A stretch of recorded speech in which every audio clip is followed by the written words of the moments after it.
Today I'm going to talk about one of the best measurements for longevity. I mean, I'm constantly trying to find out what can I personally do to live longer. And one of the best tests that you can get done is called VO2 max. Okay, so that's what I'm going to talk about today.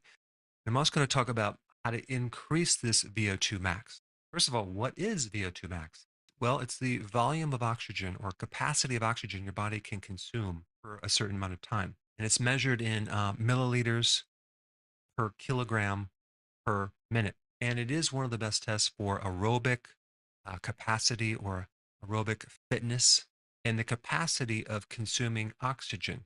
And it's a test that you can get from certain doctors that specialize in sports medicine. And so if we look at the values of this VO2 max, we have three categories like sedentary, active, and very active. So if we look at these three categories, for men, an average VO2 max for someone who's sedentary would be roughly about 35 to 40. And then when you go up to active, it goes like roughly on average 42.5 to 46.4. And then if you're really active, right, you're super athlete, it can go up to like 75 or 85. And then for a woman, it's a little bit lower. Sedentary would be between 27 and 30. Active would be between 33 and 36.9. And then very active, roughly on average, it's like 77. But what's interesting, if we look at some of the best scores for VO2 max out there by top athletes, the top three scores, apparently, which is interesting, they're all from Norway. One is a cyclist, and he's the top course, he's 18 years old, but his VO2 max was like 97.5. That is crazy high. And then the other two were cross country skiers from Norway, very young. And both of their scores were like 96. So I like these numbers because it always gives us a chance to kind of find out where we are compared to where we potentially maybe someday could get to, but probably not if you're getting older like me.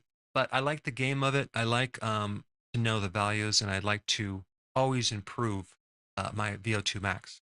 So when you're burning fuel in your body, you need oxygen. And to increase your VO2 max, you also need to look at a couple other things like your CO2, your carbon dioxide, as well as your lactic acid, which is generated as a byproduct because the CO2 allows the oxygen to actually go in deep into the tissues. So it's not just about oxygen. And then also the lactic acid, if that builds up too much, it's not cleared.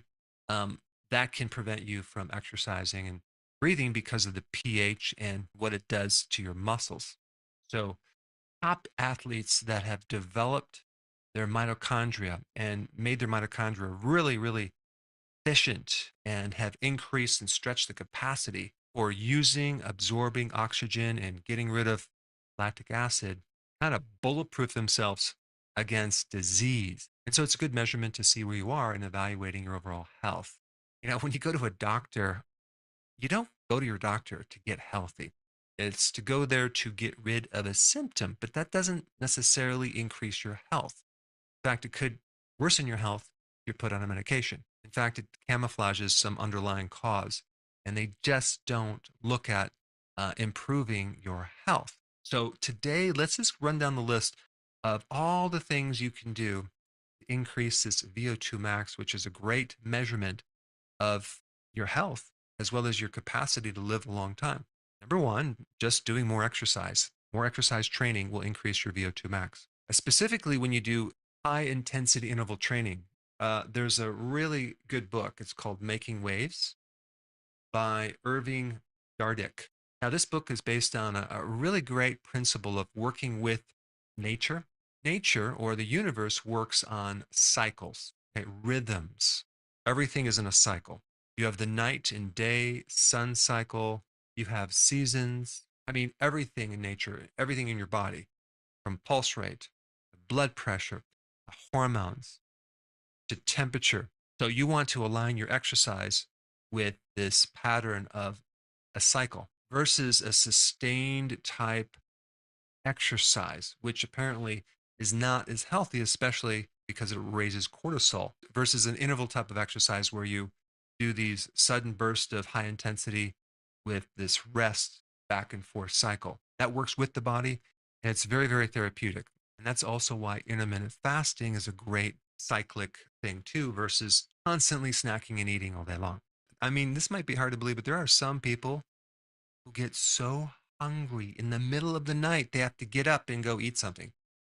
I mean, that is just to the extreme bad. So the more we can actually look at nature and work with nature, the better we're going to be. So number two, increasing our CO2 tolerance. Okay, that can increase our VO2 max. So we can do that with nasal breathing because when we restrict air through our sinuses, we increase more CO2, which actually helps increase more oxygen. We need this CO2 to alter the pH just slightly to acidify and allow the oxygen to be released. This is why there's so many complications with just pure oxygen itself. And to increase CO2 tolerance, you can also do various exercises, holding your breath.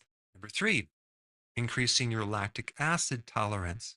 Just by exercising, high intensity interval training, you can increase the clearance and tolerance of lactic acid. But there's also something else, and that is taking or making sure you have enough B1 thiamine.